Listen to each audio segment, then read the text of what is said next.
একদিনের মাথায় গাছটা এঁটিয়ে গেছে, আছে না নাই?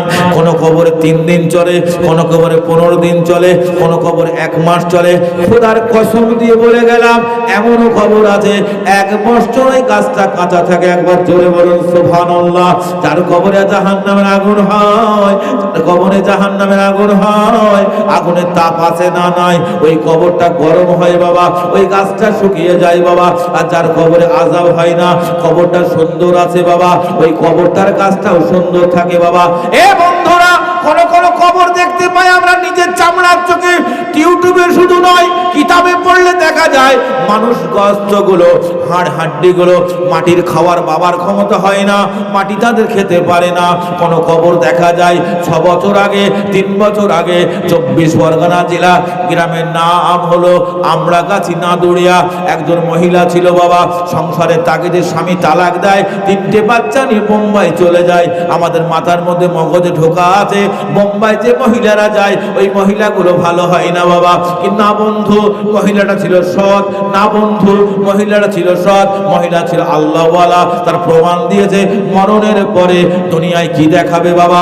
দেখতে পাবে মরণের পরে যার কেরামতি আছে তারাই আল্লাহর ওলি বেনে গেছে। জোরে বলুন সুবহানাল্লাহ।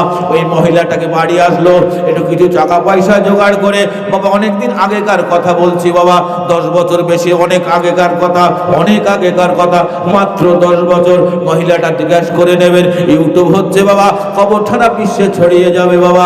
এ শোনা বন্ধুরা, শুনে রেখে দাও শোনা কথা। আমার চাচা জান সেদিনকে এই গল্প করছিল, মানুষটাকে কিছুদিন বাদে ইন্তেকাল করলো।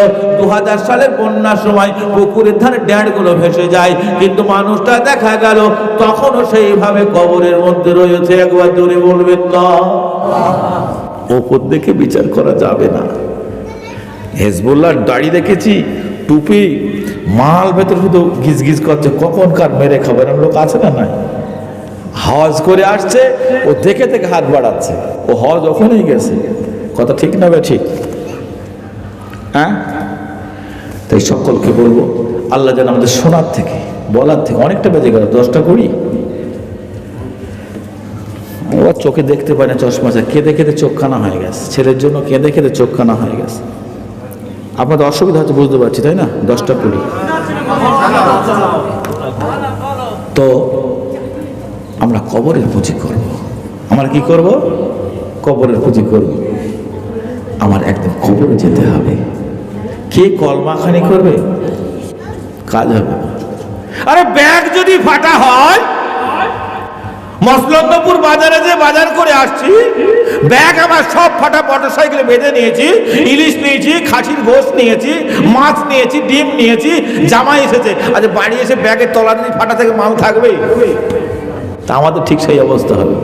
কত ঠিক নেবে? ঠিক দরুদ আল্লাহুম্মা সাল্লি আলা ওয়ালা আলি সাইয়্যিদিনা। মৃত্যু যন্ত্রণা বড় কঠিন, আমি সইতে পারিব না। কবরের আযাব বড় কঠিন, আমি সইতে পারিব না। ও গো রহমান, ও রহিম, চাই শুধু তোমার করুণা। মৃত্যু যন্ত্রণা বড় কঠিন, আমি সইতে পারিব না। ঠিক না ভাই? ঠিক। আচ্ছা, আজমিরে গেছেন কে কে? হাত তুলে দেখাবেন। যান একজন। আচ্ছা, আজমিরে গাড়িটা এগিয়ে আসবে না, ওই মুখে থাকবে মুখে। মসজিদের ওই গাড়ি খানা সবার বাড়ি আসবে জানা। সাদা কাপড়ে প্যাকেট করে নিয়ে যাবে মোদের বাঁশবাগানের কোনা। ঠিক না? ঠিক গো, মিথ্যে না তো? দেখেন, আপনি এমন একটা গাড়ি অলরেডি গ্রামে ঢুকে গেছে, মসজিদের আঙিনায় রেখে দেওয়া হয়েছে, ঠিক না ভাই? ঠিক। তেল লাগে না, ডিজেল লাগে না, আনতে যেতে বলতে হয় না। গ্রামের লোক অটোমেটিক ইয়াং ছেড়ে নিয়ে চলে আসে, ঠিক না? ধুয়ে টুয়ে পরিষ্কার করে রেডি। মসজিদের ওই পালকিখানা সবার দ্বারে এ আসবে জানা, সাদা কাপড়ে পোশাক দিয়ে নিয়ে যাবে মোদের বাসবাগানের কোনামি তো যন্ত্রণা বড় কঠিন আমি সইতে পারিব না, কবরের আযাব বড় কঠিন আমি সইতে পারিব না। ও গো রহমান ও রহিম, ও গো রহমান ও রহিম, চাই শুধু তোমার করুণা,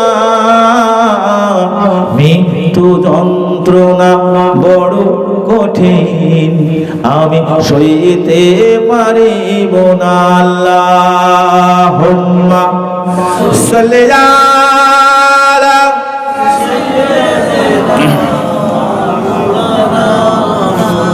ওয়ালা আলি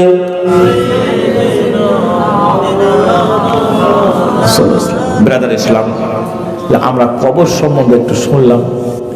আচ্ছা, আমি একটা আপনার কাছে জিনিস চাবো, দেবেন? টাকা চাবো না, বিশ্বাস করে খোদার কসম বলছি, টাকা চাবো না। তাহলে এরপর তো আর কসম নেই। আপনাদের সকলের আছে, দেবেন? আল্লাহ রাসূল পাক সাল্লাল্লাহু আলাইহি ওয়াসাল্লাম হাদিস পাকের মধ্যে বলেছে যে একটা মা মহিলা হয়, ঠিক না বে ঠিক? জোরে বলেন, ঠিক না বে ঠিক? একটা ফ্যাক্টরি ব্রিটানিয়া বিস্কুটের ব্রিটানিয়া হবে, থিন হবে না, মেরি হবে না, কোকোনাট হবে না, হবে অন্য কোনো খাবার হবে না, একটাই হবে। 1000 টাকার নোট যে কারখানাতে তৈরি হয় 1000 টাকায় হবে, এখন 2000 টাকা হবে না, 2 টাকাও হবে না, ঠিক না ভাই? ঠিক। যার ডায়েস তার। আচ্ছা, মায়ের উদারে কটা ডায়েস আছে? একটাই তো মা, একটাই তো পেট, ঠিক না ভাই? ঠিক বলছি বা? এর মধ্যে দুটো সন্তান হয়, একটা নারী একটা পুরুষ, ঠিক না বলছি? ঠিক বলছি তো? কিন্তু খুব ভাগ্যক্রমে তৃতীয় লিঙ্গের মানুষ হয়, যাকে বলা হয় হিজড়া। এটা সাধারণত খুব কম দেখা যায়। তা আমি দুটোতেই বিচার করলাম। আচ্ছা, একজনের মুখে দাড়ি ওঠে আর একজনের মুখে ওঠে না। নারীদের মুখে দাড়ি ওঠে না আর পুরুষদের মুখে দাড়ি ওঠে। সেই দাড়িটা ইয়াং বুড়া, এখনো বিদ্যা হয়ে গেছে, মুখ টুকরে গেছে, স্ত্রী মারা গেছে, বয়স নেই, যৌবন নেই, অথচ দাড়ি রাখতে তো লজ্জা করে। ওই ব্যক্তিরা জান্নাতের স্বাদ গ্রহণ করবে কি করে? আমার আল্লাহ রাসূল পাক সাল্লাল্লাহু আলাইহি ওয়াসাল্লাম বললেন, ইসলামের একটা চিহ্ন আছে। এই কথা ঠিক না বে ঠিক? ইসলামের একটা চিহ্ন আছে। ইয়ং ছেলেরা ভুল করতে পারে, ওদের এখন বয়স ভুল করার, ওরা ভুল করতে পারে, কিন্তু আমরা বুড়ো মানুষ কি করে ভুল করি? আমার কথা রাগ হবে এবারে, এবার গাইবাদানি কথা বলবো, কিন্তু বাস্তব। বলুন একটা লোক, ইনশাল্লাহ আজকের এই মেলাদে বসে কথা দিলাম রাসূলুল্লাহর মৌলুদিন শরীফে আমি কাল থেকে আর দাড়িতে খুল লাগাবো না, আমি খোদার কসম দিয়ে বললাম, আজকে তার জীবনে দাড়িটা রাখা হয়তো কিয়ামতের নাজাতে পৌঁছাবেন। জোরে বলবেন না? একটু চিল্লে বলবেন না? নারায়ে তাকবীর। এই মুসলমানের আওয়াজ। বদরের যুদ্ধ মাত্র 313 আর ইহুদিদের হাজার হাজার। 313 এমন আওয়াজ দিয়ে ওরা হুজুরা পালিয়ে গেছে। আর একবার বলুন নারায়ে তাকবীর, নারায়ে তাকবীর। আমরা কি বললাম? বললাম আল্লাহ তুমি মহান, আমরা অন্য কিছু বলিনি। তোমরা বলছেন আল্লাহু আকবার, আল্লাহ মহান, আল্লাহ ছাড়া কেউ নাই। সেই আল্লাহর কসম দিয়ে বলে গেলাম, একটা লোক হাত তুললে আজকের মিলাদ সাফল্য, আমি সাফল্য। আজকের মিলাদ শরীফ ধন্য, আমি ধন্য, যারা বসে আছি তারা ধন্য। আজকের মেলাউদ্দিন শরীফ এই গ্রামের প্রত্যেক রুহুরা বেশাকের নমুনা। আল্লাহ রাসূল পাক সাল্লাল্লাহু আলাইহি ওয়াসাল্লাম এই কলেমার প্রচার করতে গিয়ে শুধু একদিন নয়, 2 দিন নয়, 4-4টে দন্ত মুবারক শহীদ করেছিলেন, কপাল ফাটিয়ে রক্ত ঝরিয়েছিলেন। সেই চিহ্ন প্রতীক ছিল দাড়ি এবং টুপি মুসলমানদের। আর সেই দাড়িটা আমরা রাখতে চাই না। অন্তত ইয়াং ছেলেদের কথা বাদই দিলাম, বৃদ্ধা মানুষ তাদের মুখে অন্তত নবীর সুন্নতটা নিয়ে কবরে যেতে পারি, ফারিস্তারা সম্মান করবেন না, করবেন না? জোরে বলুন। এক জিনিস বলে দেই, আপনাদের ভোট হয়তো নাকি হয় না? হয়তো ভোটের মাঠে যখন টিএমসি নেতারা যায়, টিএমসির কর্মীরা যায়, তাদের কাঁধে ব্যানার থাকে, টিএমসির নেতা চিনে নাই, যে মেম্বার দাঁড়িয়েছে চিনে নাই, ওগুলো আমার লোক। কথা ঠিক না বে ঠিক বলেন? জোরে বলবেন। কাউকে ভয় করছেন? আমি কোন রাজনীতি করছি? কংগ্রেসের লোক যদি কেউ আসে, হাত চিহ্নের ব্যানার তার কাঁধে থাকে, ওই কংগ্রেসের যে ভোটে দাঁড়িয়েছে তার চিনে নিতে অসুবিধা হয়? জোরে বলবেন। জোরে কথা বলছেন না কেন? আপনি কি আল্লাহকে ভয় ছাড়া কাউকে ভয় করেন? আমরা এক আল্লাহকে দাসত্ব করব, শুধু ভয় করতে হলে আল্লাহকে করব, দুনিয়ার কারো মানুষের কাছে করব না। যিনি আমাকে খাওয়ায়, যিনি আমাকে পরীক্ষা করেছে, যিনি আমাকে পৃথিবীতে রেখেছে, যার কথা হুকুমে আমি আছি, যার হুকুম হয়ে গেলে এক্ষুনি ফুরিয়ে যাব, সেই আল্লাহর নামে শপথ করে বলুন। তাহলে আমাদের চিনতে ওই নেতার অসুবিধা হয় না। হযরত মুহাম্মদ সাল্লাল্লাহু আলাইহি ওয়াসাল্লাম কাল কিয়ামতের দিন, হাসরের দিন, মিজানের দিন, ফুলসিরাতের দিন, যেদিনকে আপনার আমাকে চিনে নেবে, এই দাড়িটা তার রাসূলুল্লাহর সুন্নত। আমার রাসূল বললেন, যে লোকটা দাড়ি কাটে আমি রাসূলুল্লাহ মনে হয় ওই কুরবানি ঈদের দিনকে পশুকে যখন পা বেঁধে ছুরি চালাই, তার থেকে আমি রাসূলুল্লাহ আমার কষ্ট হয়। একটা লোক বলুন আজকের জলসা কামিয়াব হয়ে যাবে, আজকের জলসা আল্লাহ সার্থক করবে। অনেক বুড়ো মানুষ এখানে আছেন, একটা লোক বলতে পারলেন না আজ থেকে হুজুর আমি দাড়ি রাখবো, দাড়িতে কাট দেবো না, দাড়ি এই ছেলের কথা বাদ দিলেন। কেউ পারবেন না। আমার স্বার্থে নয়, তোমার স্বার্থে। কিয়ামতের এটা নাজাতের ওসিলা হবে। এই আমরা মুসলমান, আমরা বলি রাসূলুল্লাহর জন্য জান দেবো, আমরা বলি রাসূলুল্লাহর জন্য প্রাণ দেবো। আব্বাস সিদ্দিকী ভাইজান জিন্দাবাদ, মমতা ব্যানার্জি ভাইজান জিন্দাবাদ, নওশাদ সিদ্দিকী ভাইজান জিন্দাবাদ, অমক হুজুর জিন্দাবাদ, দাদা হুজুর জিন্দাবাদ, দিদি হুজুর জিন্দাবাদ। রাসূলুল্লাহ না হলে জান্নাতে যাওয়া যাবে না। সেই রাসূলের নামে একটা বৃদ্ধা লোক থেকে মেলা লোকের দাড়ি নেই, একজনও বলতে পারলেন না যে আল্লাহর কসম দিলাম আজ থেকে দাড়িতে খুর লাগাবো না। পারবেন না?